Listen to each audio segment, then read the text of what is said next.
That's awesome. Sweet. And we're live. So welcome, Anthony and James. Thanks for having us. Lovely to be with you, Dino. It's an absolute pleasure. This is a very, very special episode, so I'm going to do a little bit of a preamble, and then I'm going to throw it right over to our guests who are far more interesting than me. But we're in a special location today at Charco Bar, a very special place in Potts Point. We were just talking about before, my favourite ramen in Australia is the other Charco Bar, so a very special location. And I'm going to take us back to October of 2020, in the middle of COVID. Dean, another friend of ours, Sam. Sorry, not Sam. It was Ben. It was Ben. I'm looking at the Sam, but it was with Ben. We were sitting just behind the cameras over there at the bar. It was a very vibey Friday night, and we were watching this amazing young man here, Anthony, honestly, shaking up what looked like the craziest cocktail I've ever seen. A little bit drunk, but had a few drinks already. And it just mesmerized me. And I had this idea. I'm like, we have these degustations when you go out to an amazing restaurant, and the chef just gets to, play their game and just unleash this amazing palette of flavors for you. And I've never seen that in a bar. And so I posed the challenge to Anthony over here for $50. Give us an experience that we'll remember. Yep.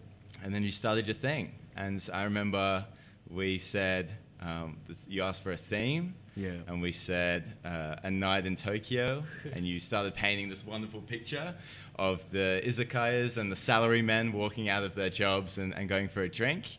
But yeah, I wanted to say cheers, because that's how we started this. And then obviously, James, you're with us now too. Awesome. It's a very special first episode in filming. Cheers. So Cheers. welcome to the show. Welcome to Work Cheers, Drinks. thank you. I'll reach all the way. Yeah, we can do it. Beautiful. Cheers, James. Cheers. Cheers, Sammy, in the background, on the tech as usual. Thanks for the shout out. Well, that's delicious. Oh, wow. So what is this? What are we drinking here? This is it's a sake from a brewery called Fujiichi Shuzo in Aichi Prefecture. One of my favorite sakes that I've tried in the past 6 months, and that's why I brought it out. Really impressive, and really sad that it's not going to be reproduced, unfortunately. Oh, wow. The head brewer who brews this line, the Kikutaka line, has left the brewery, and I think the owner of the brewery has passed. So, yeah, it's whatever's left is left. This sake's kind of focus is on acidity, which I think straight away you'll feel that. And for me, it's amazing. That is a beautiful sake. I think that could be one of the best sakes I've ever tried. Yeah, kind of banana-y, coconutty, like you said. Yeah, Straight away. incredible. Unpasteurized, unfiltered, undiluted. Unbelievable. That's amazing. It's sad that we can't get any more. Yeah, well, you can get your hands on it. Not sponsored, but Black Market Sake. Yes. They stock it, and amazing people, really good guys. Yeah, phenomenal. Yeah, I mean, I guess for us today, Mark mentioned one of the reasons why this is super exciting, but I think there's a few others as well. It is our first episode on set, so that is a big win for us. I think it's also funny that for our third episode of Work Drinks, we're here with experts in the beverage industry. So I think got there very quickly. Yeah. And also the same way in which I was introduced to James was almost via Work Drinks. It was an ex-colleague and friend of mine, Ed Chambers' last day at work, and I was showing him the concept of Work Drinks, and he liked it straight away, and he's like, I've got the perfect guy for you. And it was James, and a few emails later, we had organised this show, and here we are today on a Monday night in Potts Point. Amazing. Phenomenal for a Monday night.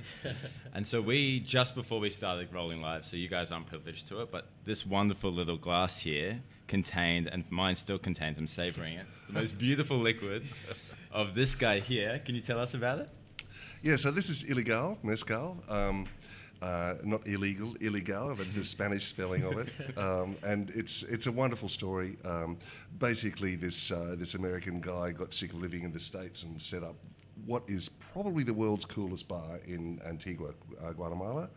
And on the way down through Mexico, he discovered this particular mezcal and started bringing it in illegally to serve at his bar. And back in those days, mezcal wasn't a denominated spirit with definitions, so it was illegal in Guatemala because nobody knew actually what it was. So he was bringing this stuff in illegally however he could, floating it on inner tubes across the river. Amazing. Even had a mate of his dressed up as a priest smuggling it through in his bag on a bus over the bridge, all of that sort of thing. And I was lucky enough to visit that bar, the home of this mezcal, which funnily enough is in Guatemala, not in Mexico, about a year ago. It's called Cafe No Sé, which means I don't know. And once travel restrictions ease, you must put that on your bucket list. It is an amazing little bar. It's just, it's wild. What's the name of it again? Cafe No Sé. Okay, No Sé. Definitely add it to your list if you're listening at home. Yeah. For sure. Oh, well, that's a wonderful description. So, the interesting thing, we were talking before about tasting different spirits and so on, and mezcal is a really complex spirit. It's smoked rather than steamed, which is what you have with tequila. So you get a smoky finish, but it starts with a lot of agave sweetness. So it's like there's a perfume called arpege, which is a bit like an arpeggio of all these different things all the way down, and that's sort of what you get with this as well. Yeah, wow. Yeah. Fully agree. Cheers to that. Cheers to that. Yeah, thanks for I've that already finished description as well. No worries. No, it was that good. You had to get there. 20 more left. Yeah, it's good. So we might start at the start, like every good story does.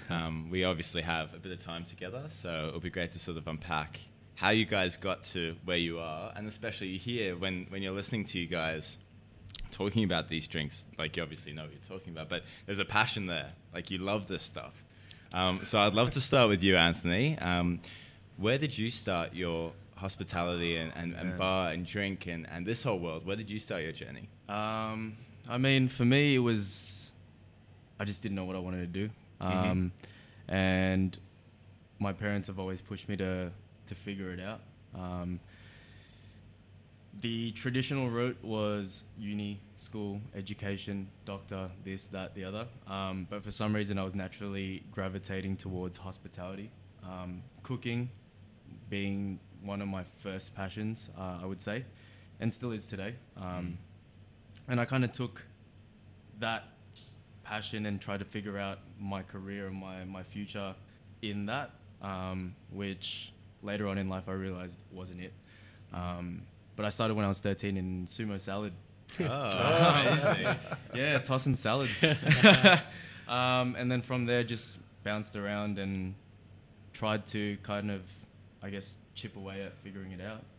And then I landed in bar work and restaurant management, and the rest is, it's great. Did you do any sort of formal qualification around cooking? Yeah, I did. I went to Le Cordon Bleu.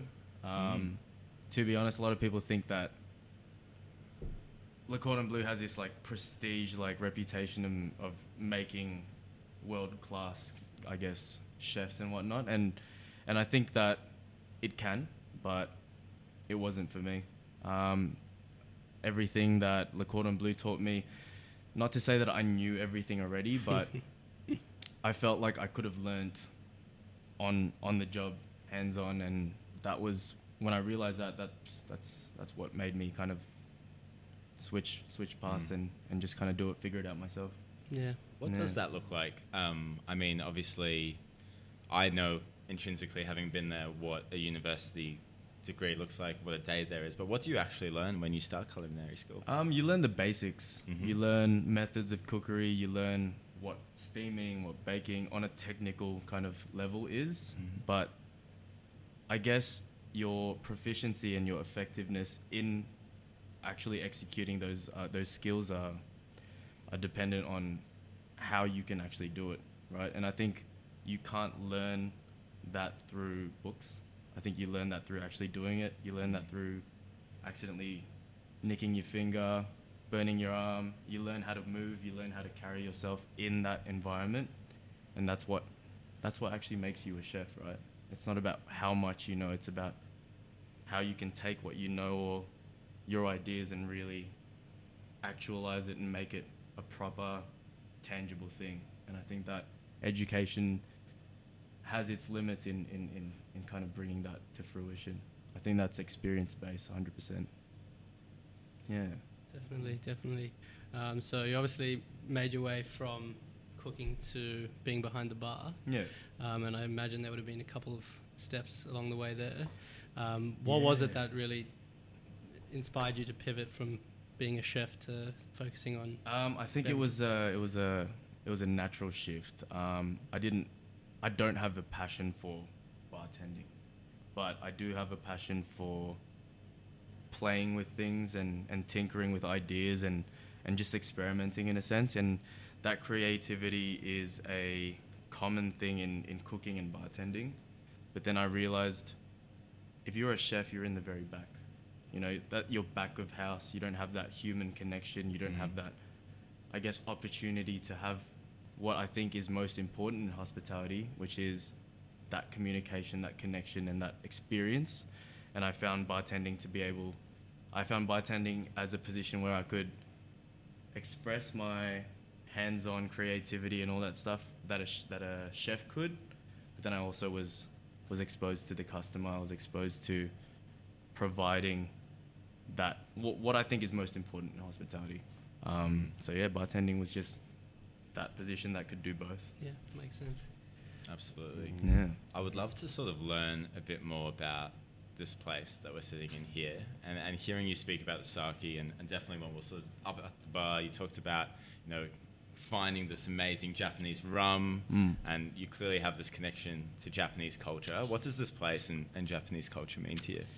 I mean, this place for me was an opportunity to figure things out on my end, and also to learn how to work closely with someone else and make their passion kind of prosper and flourish. Like, every position that I've found myself in has been the first time I've been in that position. So it's always a learning experience. And when I was younger, I always wished that someone would give me a chance.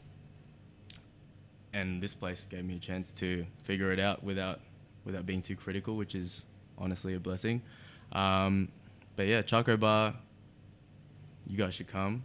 You've come. Yes, definitely. James? Yeah, every second week. Give me a call. Absolutely, but mate. yeah, Chaco Bar has been this platform where I've been given the freedom to learn things about myself, hone my skills, and also pick up a few, and just, yeah, have a feel for the industry. That's amazing. Awesome. So, James, it's time to roll back the clock and find out where things got started for you. Yeah, well, it started literally last century. Oh, come on. Max 2 years ago. But interesting, when Anthony said, you know, he didn't really know exactly what you wanted to do. Yeah. Same with me. I reckon that's the same for probably 80% of the people out there. 100%, yeah. Very Absolutely. few people know what they want to do. And I started out at Unilever, and which was really interesting and great, you know, great training and all that sort of thing.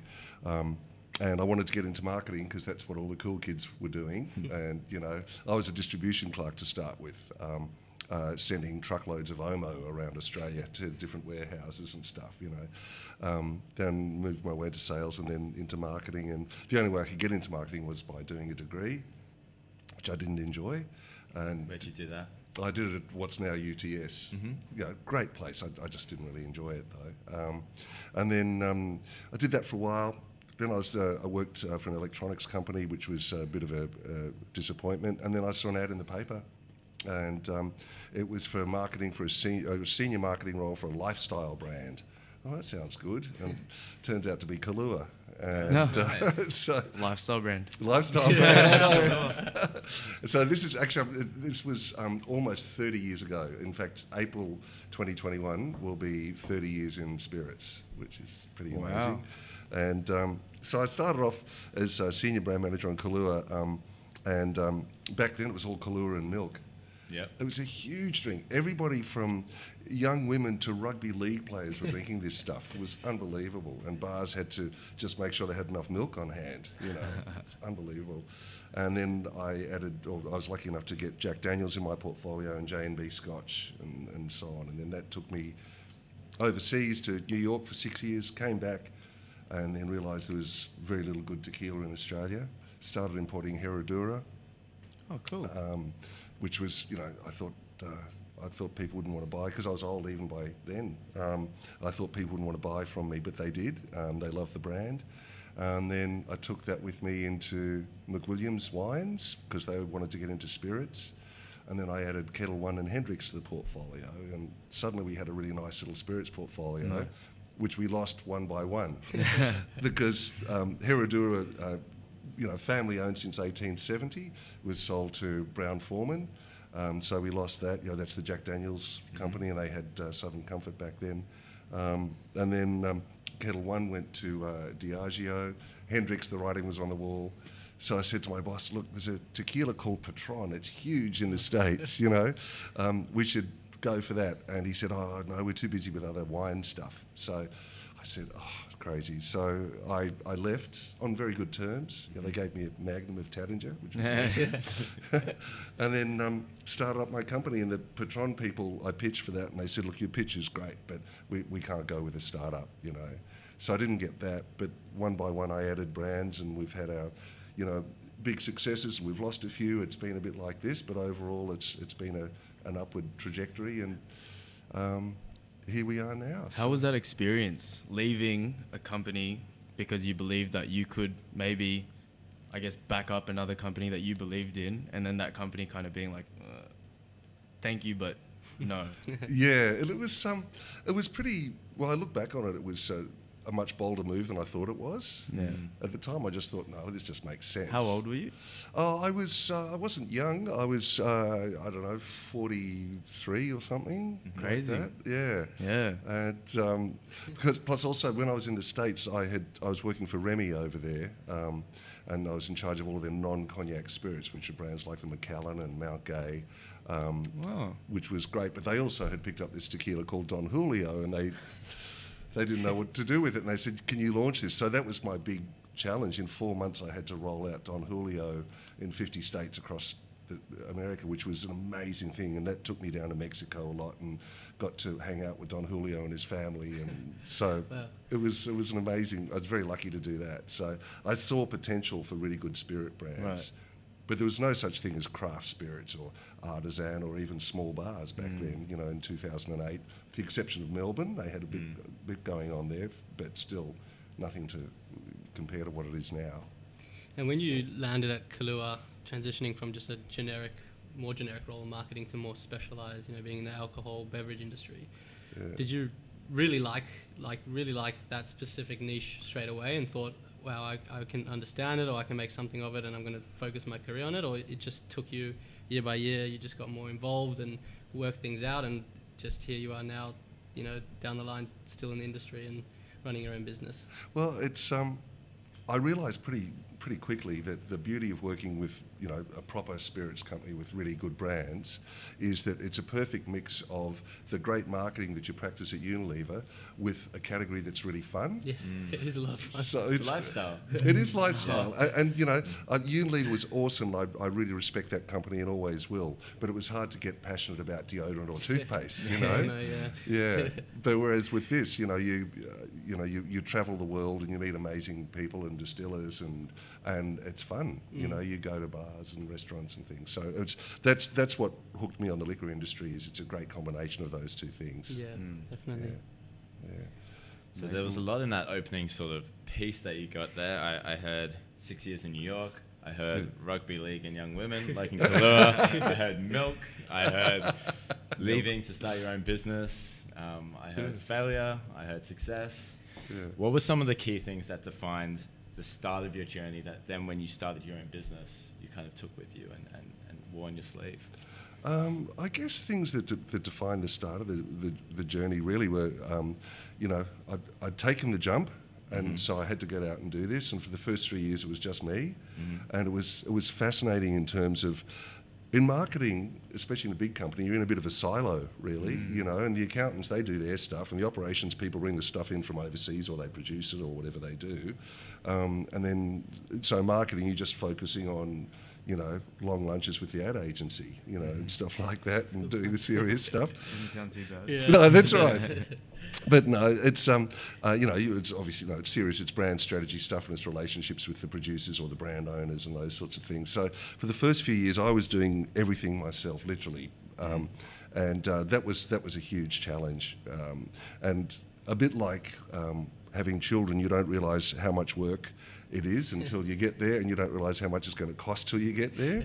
So I was there first 3 years travelling around Australia. I had this enormous suitcase made that held all the bottles in little sort of niches cut out of foam, and you open up this bottle and you'd show it in the bars and people go, wow, yeah, it's amazing. On the other hand, I was learning about excises and duties and import logistics and dock fees and stuff, and then as well as that I was learning about financing and factoring and all of these different things which I had no idea about, so it was fascinating.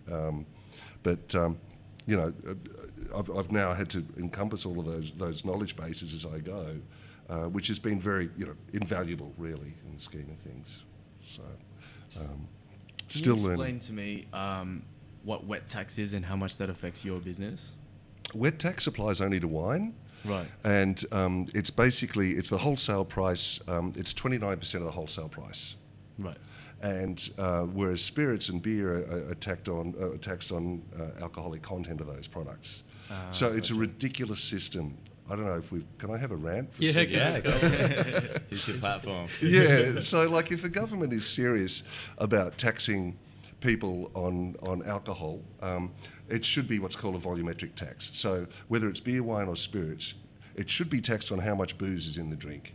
Whereas, and I'm not criticising the wine people, I never will, they're very lucky in that if they sell a cheap wine, they pay very little tax because it's value-based and not volume-based. Right. Whereas beer and spirits, it's based on the alcoholic content, which with spirits goes up and beer twice a year at CPI. Wow. So, a lot of people don't understand that, a bottle of, not a premium brand like this, but a bottle of, sort of low-end or cheap imported spirits might cost you, I don't know, $8 to $10.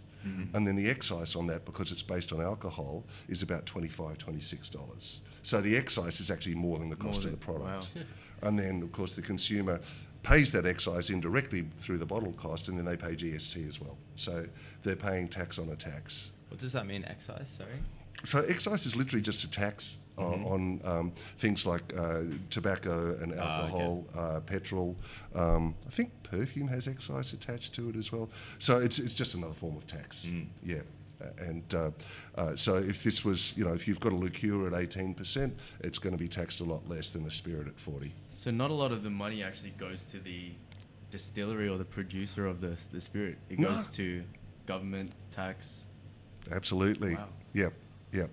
And every week we have to pay excise. And so luckily, at least in Australia, we can keep our stock in a place that's called a bonded warehouse, where it's under bond, so we don't pay tax on it till we pull it out. So every week we have to tell the ATO what we pulled out of the warehouse and then pay them within 24 hours. Wow. For that. So, but some countries aren't as lucky. Like I think in New Zealand, it's a lot harder to do that. So you have to pay all the tax when it comes in, I think. Cool. So, but yeah, so the taxation is really wacky. It should be, in my opinion, based on the number of drinks in the bottle, because otherwise you have situations where people, because of the loophole, because sherry and port are classified as wine, but they're very cheap. That's why you see people drinking that stuff, because you get bang for your buck, which is very inappropriate in terms of responsible service of alcohol. Absolutely. Yeah. So we're peeking definitely under the hood of the industry here, which is really interesting, because I think as consumers you often will buy something and have a great time, but you don't really get to see the behind the scenes of that thing. And I think similarly, while we're talking about how a business works, one of the things that I was very curious about coming into this is sort of how hospitality as an industry works. And I guess for you, Anthony, you started with a passion you wanted to explore and try new things, and now you're sort of making your way through, and from a bartender to a bar manager, and obviously now with a portfolio of different charco bars. How do you guys, with that sort of high turnover culture in hospitality, actually maintain that culture that you want and build the teams that you want here? That is a very big question, and I don't think I'll be able to answer that completely. But for me as a manager, the way I learned to manage comes from being managed by others. And until I became the manager, I was learning from every other manager that managed myself. And what I learned to be important was not so much getting everybody to do the right thing. It was to get everybody to want to do the right thing. And I think that regarding culture, it's very important that making the staff happy. You need to, I think what people need to understand is making the staff happy is going to make everything else work. If staff are not happy, they're not going to work well, even if they know how to do it. And I think a lot of management focuses on teaching staff how to do things right. But I think that if somebody cares and somebody has a reason to care, if they do things wrong, they're going to figure out how to do it right. And they manage themselves, which is ideally what you want: independence, right? You want initiative. You can, I think a staff member who doesn't know how to do much but tries their best at everything is more valuable than a staff member that knows how to do everything but doesn't really want to do it. So yeah, culture for me as a manager is to nurture that development and maintain that.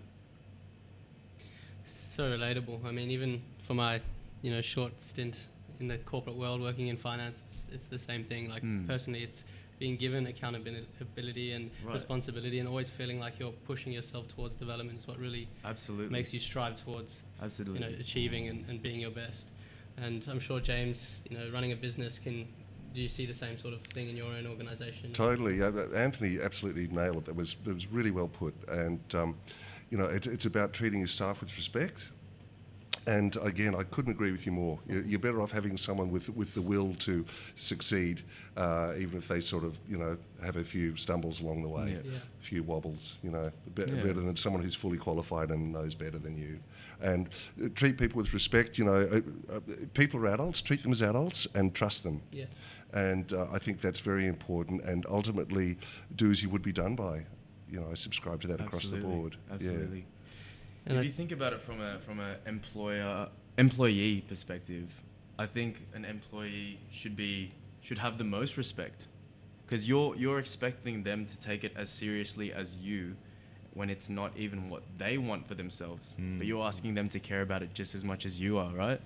So asking that much from a person, I think, deserves treatment that matches. Like, as an owner, one day, hopefully, when I arrive at that place in my life of being an employer, I hope I remember to kind of treat the staff in the same respect, because if they're not here, I can't do it myself. Yeah. I'm going to make a prophecy now and say that you will be that one day. So that's number one on your list of 3 things the day that you start being an employer. What's 2 and 3 on your list of principles to employ and manage by? Give everyone a chance. I think everybody deserves a chance. And the other thing would probably be good sake. Yeah. Speaking of which. Speaking of. Yeah. May I? Thank you. Yeah. I wanted to continue down that theme of, I guess, making people happy, and we were very lucky. We were by the bar over there. We were talking about this lovely mezcal, and you mentioned that part of your process, at least with your salespeople, is to go on these amazing trips around the world, and you'll take your customers along with you. So I wanted to know, on that vein of keeping people happy, but also the relational side of the business, what's that process like, and what has it sort of yielded for you? In terms of keeping people happy? The whole spectrum. Whole spectrum. Well, I think it's pretty important to take the business seriously, but not to take yourself too seriously. And, we're like that too. We've got a culture that we really treasure, of being irreverent and just having a really good time and lots of laughs. And these trips that we did, pre-COVID were fantastic. They were just a wonderful thing. So we'd try and take all of our salespeople overseas on different trips every year, economy class, but everybody was happy with that because they were getting a trip. And then we'd bring selected customers. We didn't make it incentive-based. That just got all complicated and political. We just chose customers that we liked, who ran good establishments and who we knew would return the the hospitality basically, and we used to go on these trips to Mexico and to the States mainly. Some went to Peru. I never went there, unfortunately. Because it got to a stage where there were just too many people overseas at a time. Somebody had to run the business. steer the ship. Yeah, that's it.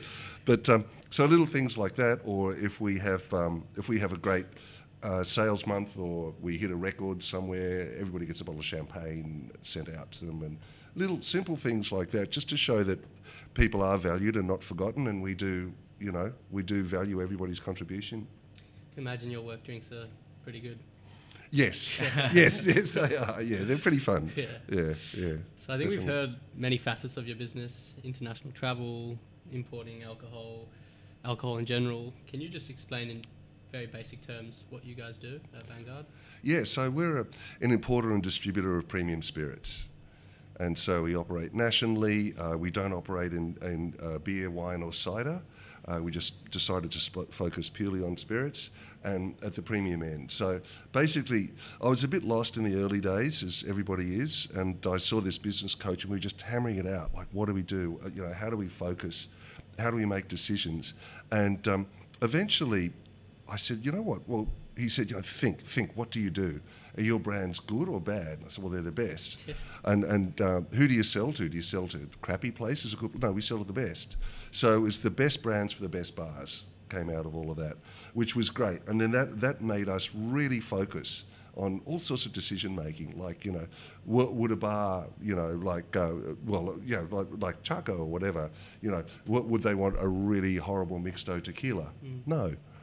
They would want something good, because Anthony and the crew care about good stuff, as you can tell from what we've had. So again, it just makes decision making easier. It keeps you focused, helps you define yourself in the market.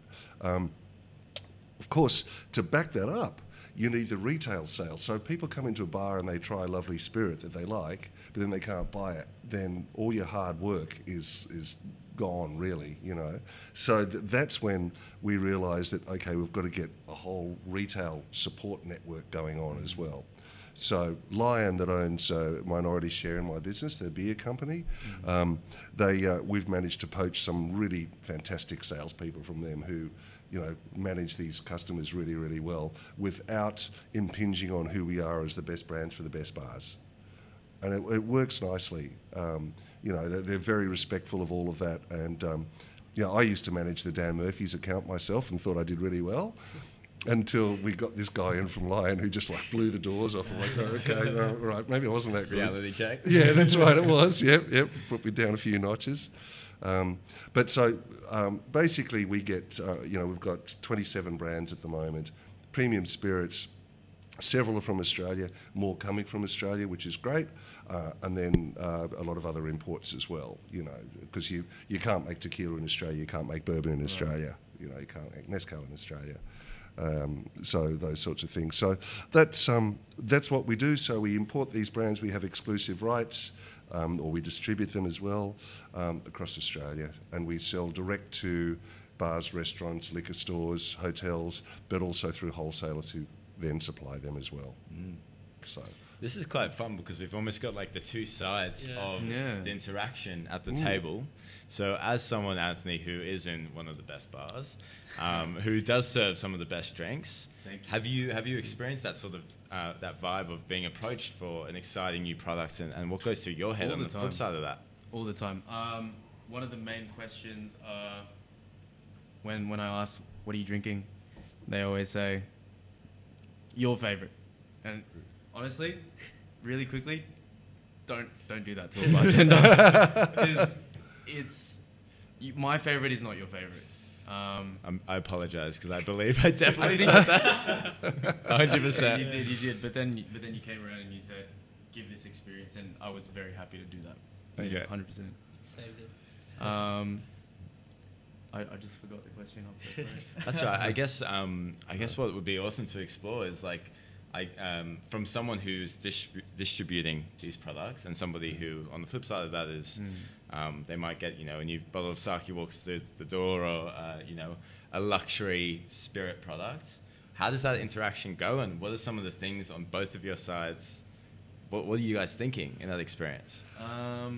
Do you want to answer that first, as a distributor, Yeah. kind of approaching a venue? Sure, definitely. Well, as somebody said to me years ago, you've got 2 ears and 1 mouth for a good reason. So you had to listen to your customer first. So don't walk in and just try and chuck stuff at them that they have no interest in. So you get to know them and find out what the customer wants. And what sort of place is it. I'm not going to come to you and to a Mexican place and try and push really hard on vodka. Right. Simple things like that. And so you speak to the customer and look at the venue. Is it premium? Is it well decorated? Do they take themselves seriously in the premium area? Then you ask about customers, how's business, those sorts of things. And from that, you can work out if you've got something that may be of interest to them. Yeah, for sure. Yeah. What about for you? I mean, for me, one of your sales reps, Andreas, when I'm approached with a product or a company asking or like showing me their portfolio, honestly, from my standpoint, it's, do I want to drink that? And I don't know if I'm wrong to think of it or see it that way, but if I don't see myself enjoying that, it's hard for me to sell something that I don't believe in, or it's hard for me to sell something that I don't see the value of. Not to say that it doesn't have that value, but I guess the first criteria with me buying or purchasing a new product is, does it make sense to me? And then from there, I start to look at, does it make sense in this venue?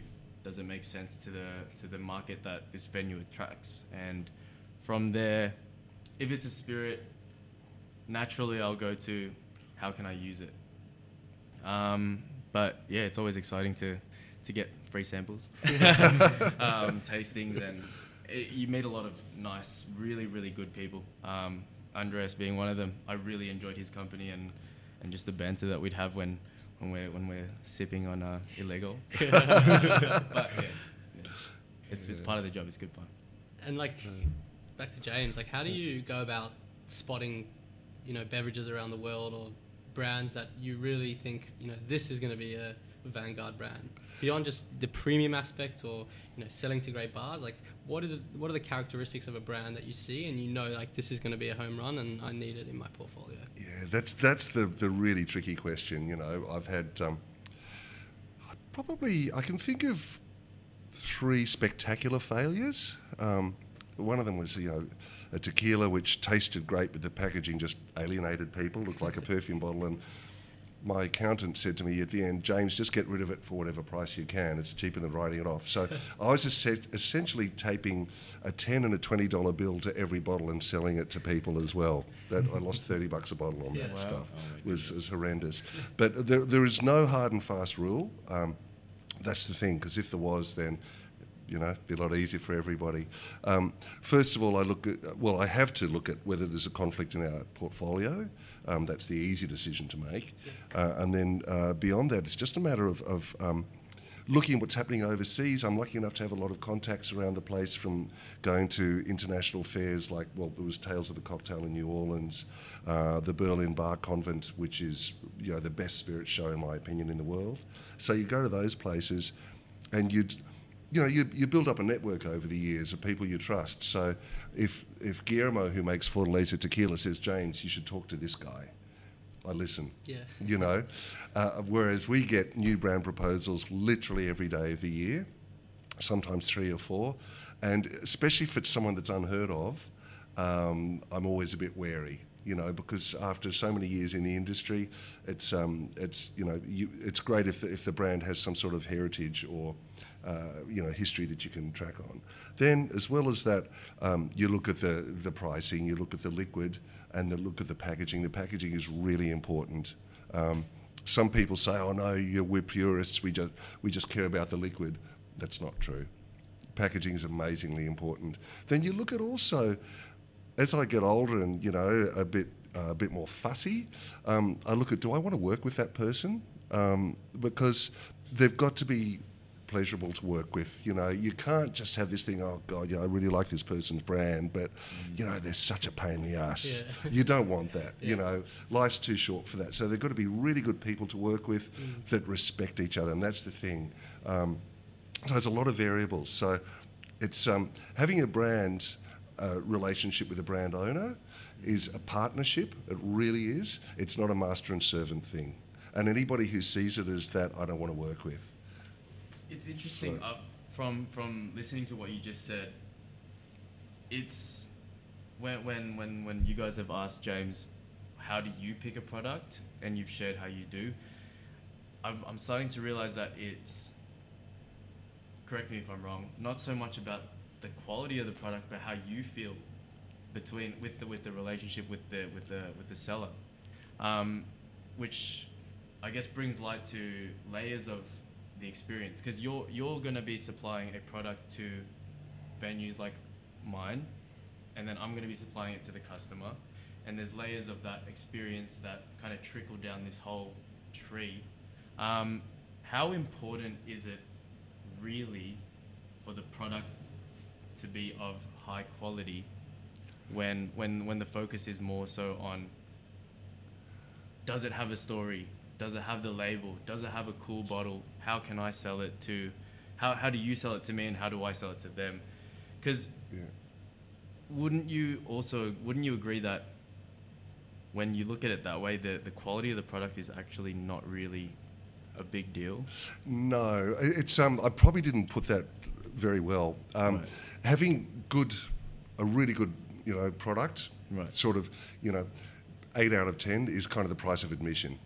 So we wouldn't even talk to someone, Right. even if we love them. But if it was a 4 out of 10, like, sorry, dude, this isn't any It's good. just a really not a good product. It's not a good product. Want to work with you, just tweak a few things. Yeah. But no, there is sort of like an entry level barrier Cool. that may start around 8 out of 10. Cool. Obviously, we love 9s and 10s, But it has to be a certain level Gotcha. there. Yeah, definitely. There's a bit of a thread there that I'd love to pick up, and you mentioned it before with going overseas, and you bring your customer along, which I think is an amazing initiative. And then you said there you actually won't work with people who you don't see yourself having that strong relationship, people you actually want to work with. I wanted to know, how has it been not being able to go overseas this year and build those relationships in those traditional ways? How has your business changed this year? Well, it's since the world is in the one boat, so to speak, and we're very lucky here in Australia, obviously. It's been challenging for everybody, but it hasn't affected any of the relationships. Everybody just can't wait. All the emails sign off. Can't wait to have a drink with you in person. All of those sorts of things. So it's been difficult and tricky, but it hasn't affected the relationships at all. What it has affected is the shipping and the logistics. Oh man, I could feel that as well. Yeah. Absolutely. Really hard. Factory or distilleries are down to 50% workforce because of COVID and distancing. So their production drops, but demand is still there. And then you can't get shipping containers at the moment. They're really, really hard to get. And there's delays at the docks and all sorts of things. So that has been a real impact for us on the COVID side of things. But yeah, not being able to see each other is a real bummer. But it'll be okay again one day. And can you talk to any of the domestic brands that are flourishing? I mean, I saw Four Pillars have been winning some serious awards lately. Oh yeah, those guys are amazing. They do incredibly good things. They're very, very smart. They know the market. They're in, out and about all the time. So, Four Pillars is great. They do fantastic marketing as well. They have the resources to generate consumer demand, which most spirits companies don't have those resources. So it's up to us to build the demand through bartenders, which is a long, process. But Four Pillars has direct consumer pull-through, which makes everybody's job easier. They work very hard on that. We have the gospel whiskies from Australia, from Melbourne, rye whiskies, they're awesome stuff, very cool, great liquid. We've got some other Aussie spirits coming in on the way. We've got Marionette liqueurs from Victoria, which is all very much farm to bottle. So if you read up on any of them, they'll tell you, that these mandarins come from Glenn's farm in, Ballarat or wherever it may be. Might have got that wrong, but, it is definitely Glenn. Yeah. And so, we have all those sorts of Aussie things going on, which is great as well. So we like to be supporting Aussie stuff. It almost sounds like there's a thriving Aussie beverage production industry at the moment. Is that something that's new, like from what you've seen over the years? Like, is this a whole new trend that's going on in Australia that maybe young producers are getting around it? I've seen a lot of natural wines becoming very popular lately. So yeah, I'm just wondering if is it a flourishing industry at the moment in Australia? Oh, it is definitely. I think there's 300 gin distilleries now in Australia. Wow.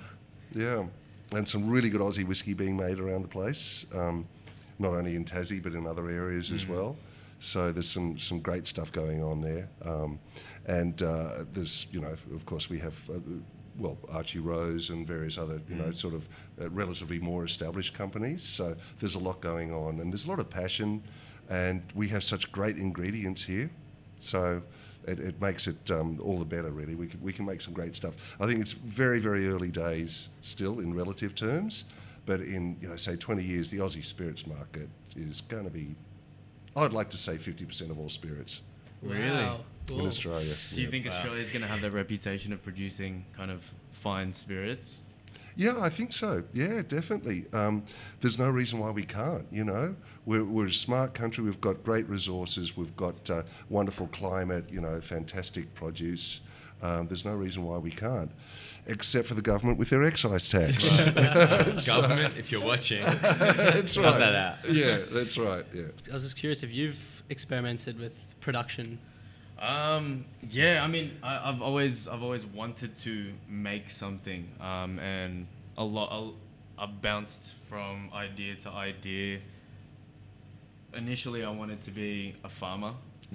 I saw that, like, aside from Iberico ham and whatnot, was there the Wagyu of pork? Like, there's a premium beef product, but is there a premium pork product that is easily accessible globally or just in Australia? From that idea, I studied it a little bit, and I realized I couldn't do it. Not in my lifetime anyway, and not with how much money I can save up. From there, I learned about sake. Wanted to brew sake. I go from extreme to extreme, and I fell in love with it. I fell deep into it, and then I realized I couldn't brew sake, or I didn't feel like I could be able to see that go through. What was hard about it? Just it's very. My understanding of it is, you need really good rice. Mm-hmm. You need really good water. And I didn't know how I could make those things happen. Mm-hmm. So I decided I'm not going to focus on producing these products, because I think I'd leave that for some people who could do it better than I could. I saw myself being able to, I guess, deliver those products. Mm-hmm. And that's where it's brought me to now, with my goal with I guess facilitating an experience with those products. Yeah, and that's my focus since. Well, I get when I listen to you, and correct me if I'm wrong here, but it's almost like it sounds like you have a duty to this industry. It's almost like you are so passionate about, you know, sharing this that you're willing to kind of serve it in whatever way works. And I wonder, having, you know, thought from the farming aspect or from the culinary side of things, you know, where do you see yourself going into the future, and how you can continue to sort of live out that purpose that you just described? I think it's going to be my lifelong pursuit. Without making it sound too like romantic or sensational. Oh, it sounds romantic. If you strip back why I do what I do, it's I just want to be able to share a good time with someone. You know, be that I'm drinking or sharing with them, or I'm serving them. I think at the end of the day, what's important at the very base level is the experience that you have, right? You can have really, really good food and not enjoy the service, and that experience is going to be shadowed by average food, but you had a really good time, you know?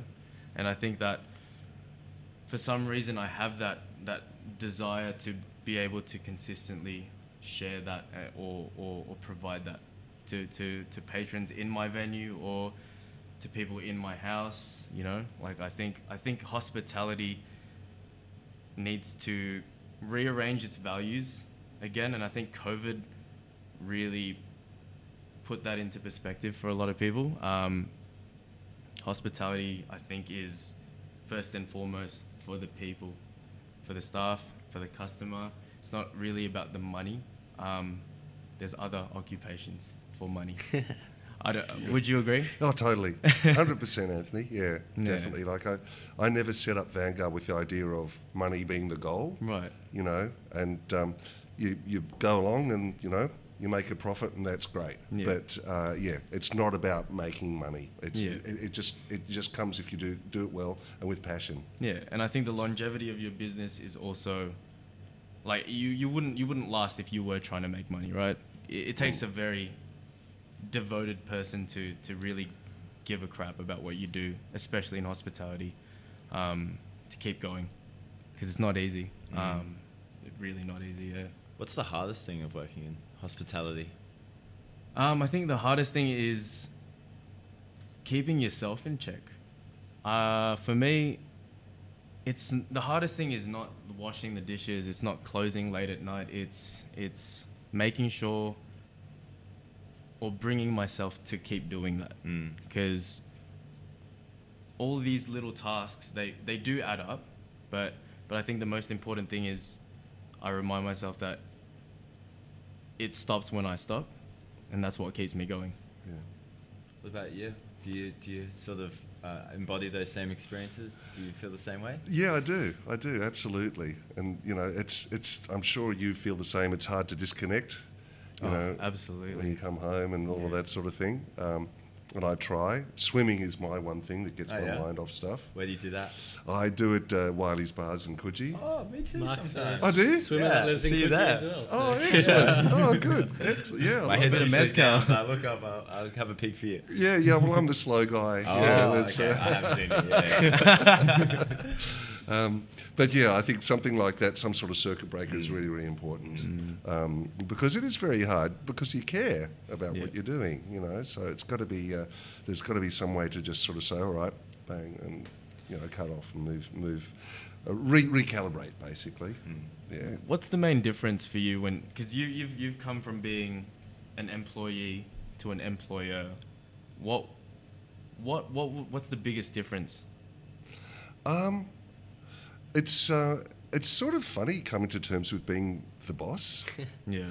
You know, and people call me boss, which I'm very flattered about. But it's I don't think of myself as that. You know, I feel lucky to have these people, you know, that work for Vanguard. You know, that I'm flattered that I've got some really awesome, cool, fun, clever people working for me. So for them to call me boss, I find unusual.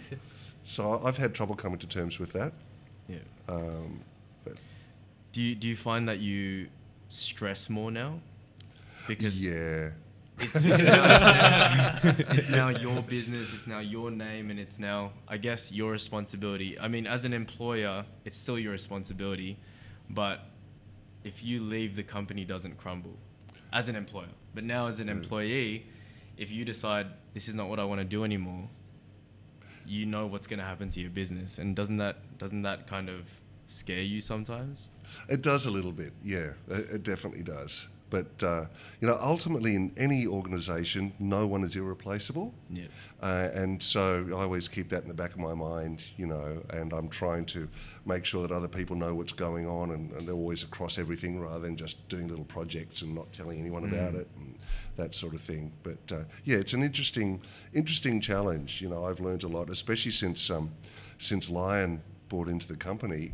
I've had to go back to thinking, you know, in much more professional ways than I did before. Right. Because when I was the owner before, we were growing at 50% year on year and making a profit, and everyone was happy. And you know, I didn't have goals or targets or anything, because I didn't need to, because I was reporting to myself. Yeah. So now, all of a sudden, I've had to become, you know, a lot more professional and grown up with it all, which has been good. It's taught me a lot of skills and disciplines which I need to get the company up to, you know, the next level. Love hearing about the next level, and the fact that Australia may have 50% of global spirit trade one day. What's the future for Vanguard, and what does it hold, and where you like directing your company's attention? So it's definitely we're always developing new brands and so on. With Lion on board, they've got some really cool projects that they're working on that will be, carrying in our portfolio. I think that the future is to try and promote not only Aussie spirits but just keep premium spirits going. So I see a future in home mixology, which is thankfully that's one of the few good things to come out of COVID again in this industry. People are making drinks at home, bars are making bottled cocktails to very high quality and so on. So there are those sorts of things, that are pretty exciting actually. I think the industry, there's all this, a lot of talk and so on around low alc and no alc as well. So we're looking at that. I do like spirits more though, I gotta say. Is there anything coming that doesn't give you a hangover, or is that still ages away? Well, anything alcoholic that doesn't give you a hangover? Well, we always promote drinking responsibly, of course, Dean. So, that's right.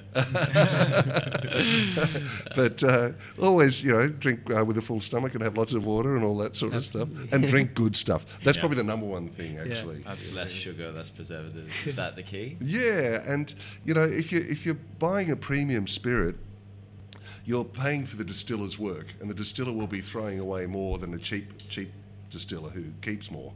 So you're better off paying a higher price to have a smaller, I wouldn't say hangover, but you know where I'm going.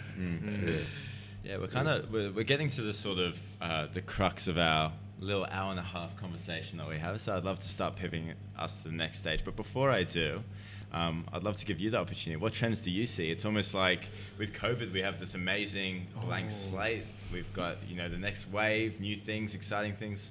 What are some of the trends in the future that you see? I don't think the reach of my, lens can forecast that. For me, I'm starting to see from where I'm standing a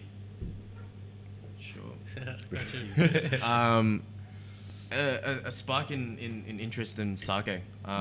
Sake, the past few years I've been working in Japanese companies with Japanese food and Japanese beverages, and I've seen a lot more interest in sake. I've seen a lot more interest in what it is. A lot of customers come here and when I speak about sake, they go from, oh, I don't know about that, to I'll leave it up to you. And they end up having a really good time, or they end up realizing that they don't like sake, which is fine. But I think the interest is starting to climb, which is a really good thing. But that's all I can see for now. What do you think? So this is a bit of a fun question for me, but it definitely seems like for you there is this theme around sake. So I'd love to ask you, what is it about sake that's so special to you? And is my assumption right in saying that the drink that is kind of hold true for you, that kind of consistent theme, that special drink, is it sake or is it something else? For me, it's I'm not necessarily passionate about sake. I'm passionate about how much care goes into it. And I think that when you're working with luxury brands or artisanal products, what's most valuable is how much work goes into it, and what that translates to as a product, as a finished product. That's what's important for me. That's what's important for me in hospitality. It's what's important for me in what goes into a product, like how much thought, how much work, how much commitment and care goes into a product. And I think that when you care about something that much, or when you put as much into a task, there's no way it can be bad, and for me, as somebody selling it in a restaurant or purchasing it from someone else or whatnot, it's me, I guess, honoring and respecting and appreciating that work. A lot of people go to a restaurant, they eat the food, they see, like Chef's Table, for example, is the show on Netflix, shows, I guess, the inner workings of a kitchen, and it kind of makes you feel or understand how much work there is behind that plate of food. and it's kind of fantastic. It's like how inspiring, or how you feel so much more, right? That's why a story sells the product as well, right? When you understand how much work goes into something, and that's the focus for me. It's not really the sake, it's the care. Okay. Speaking of care and hard work and the process, I know you're sitting next to something over there. I'd love to sort of bring that in, but I want to bring it in Sure. in a particular way, and sort of touching back to the start of the story, which was around culinary school. Sure. How do you bring that world to this world, and how does that inform your process and I guess the way that you now do things? The culinary world and Yeah, like bartending? that experience of understanding flavors, of understanding how to produce something, to practice. How does that inform your decision making, your process, your craft? I guess how you For me, I guess the last thing from an idea to a product is myself. I'm going to be that last gate that it passes before an idea becomes a product, right? And for me, learning how to do it and learning what pairs with what is a subjective, I guess. That's what your taste is, that's what your palate is, and everyone has their own palate. But going to culinary school, watching countless videos on YouTube, seeing chefs work has given me an understanding of ingredients and flavors that go with, or that accompany or complement each other. And from there, I guess I can use what I know and produce a product that for me is okay, or for me is the best product that I can make, which is this thing. This thing is, it's yuzu shu. Basically, the easiest way for me to explain it is a yuzu liqueur, similar to limoncello, but instead of using lemon, it's using yuzu. And this one here was made from, I guess, how I saw myself doing it, based on what I've tasted in the market. And yeah, that's where it is now. What's the alcohol base, Anthony? It's a neutral grain spirit. Yeah. Right, yeah. Yeah. I remember, and also starting off this episode, Mark mentioned how we ended up here, how we ended up meeting you, and I distinctly remember trying this beverage because Mark would always tell me one of the best drinks he's ever had is a yuzu, and then we ordered it here, and I haven't forgotten it to this day. So get down to Chaco Bar for the world's best yuzu. Can I be super playful here? If you were approaching, a new company who had a drink, and they were pitching to you, and you were to ask a couple of questions, what would you ask Anthony now around this drink to sort of determine whether it might be a good fit?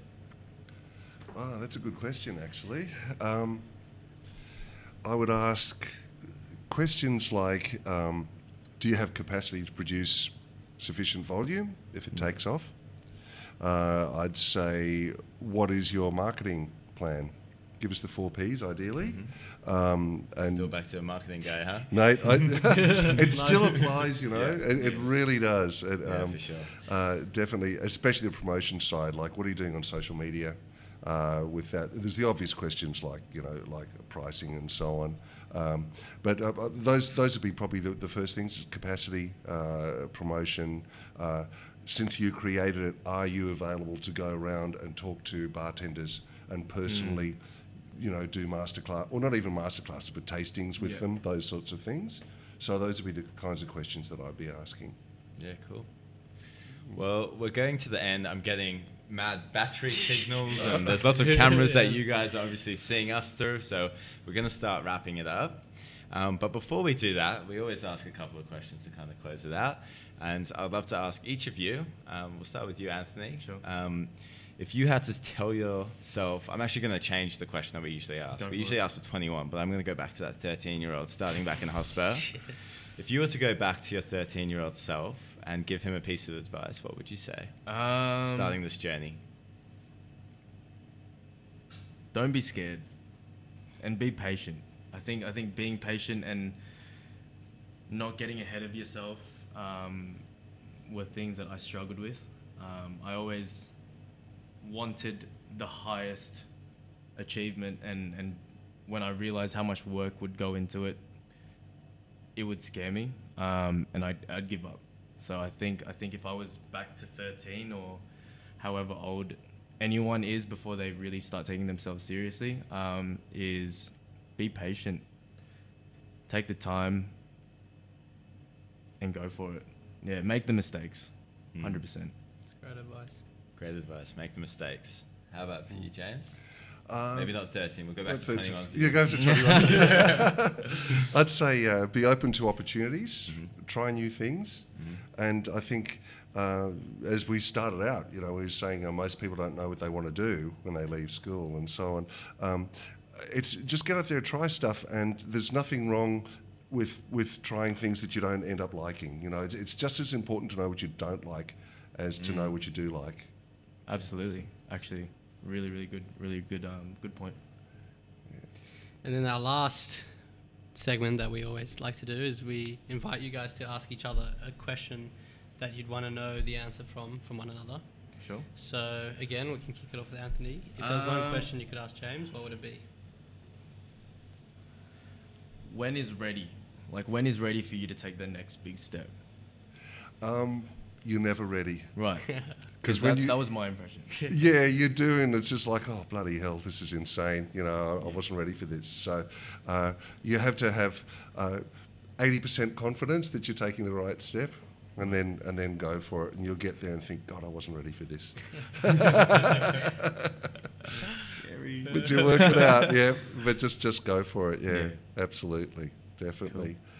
Cool. And yeah, so from my side to ask you, oh gosh, I mean, I'm so impressed with what I've heard you say tonight about what you've done, and again, trying things, and you know, some of them you're sticking with and doing a really, really good job. Other things you said, not for me, you know. Is there anything else that you would really like to try moving ahead that you haven't yet attempted? Cheese making. Yeah, I love cheese, and I've always been interested in it. Or wine making. But if I were to really pursue something closer to what I'm doing now, it's probably learning to distill a spirit, learning to make a product from the very beginning, from raw materials to a finished product. That's what I'd like to learn. Awesome. And spirits go very well with cheese as well. So, you know, yeah, absolutely. What's the best spirit for cheese? Well, it depends on the cheese. Well, we did a thing at Big Popper's, a cheese tasting with Ocho tequila. Wow. And we we matched all these different ones, and it worked incredibly well. All right. New last question. We'll start with you, James. What's the best spirit to cheese? And then for you, what is the best wine to cheese combo? That's a tough one, because I've got limited experience in direct, you know, spirit and cheese things apart from this Ocho tequila thing. Funnily enough, for the Blanco, which is, you know, the unaged tequila, we ended up going with a really powerful gorgonzola-y kind of thing. Believe it or not, that worked. And then as the tequilas got aged and softer in flavour, we then went a little bit more delicate with the cheeses. So you want something with a bit of punch with a Blanco tequila, and it's surprisingly good. Wow, okay. Yeah. Can give it a try? I'd probably goat's cheese and Gewürztraminer, I reckon. Ooh. Yeah.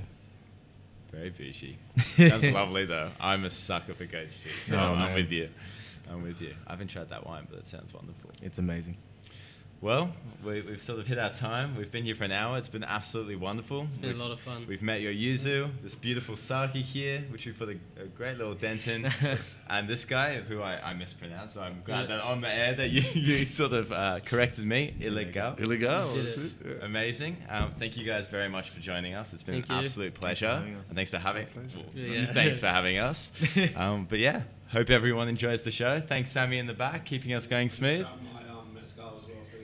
Excellent. Thank you all very much for inviting me along. Thank you. Wonderful to meet you guys. Absolutely.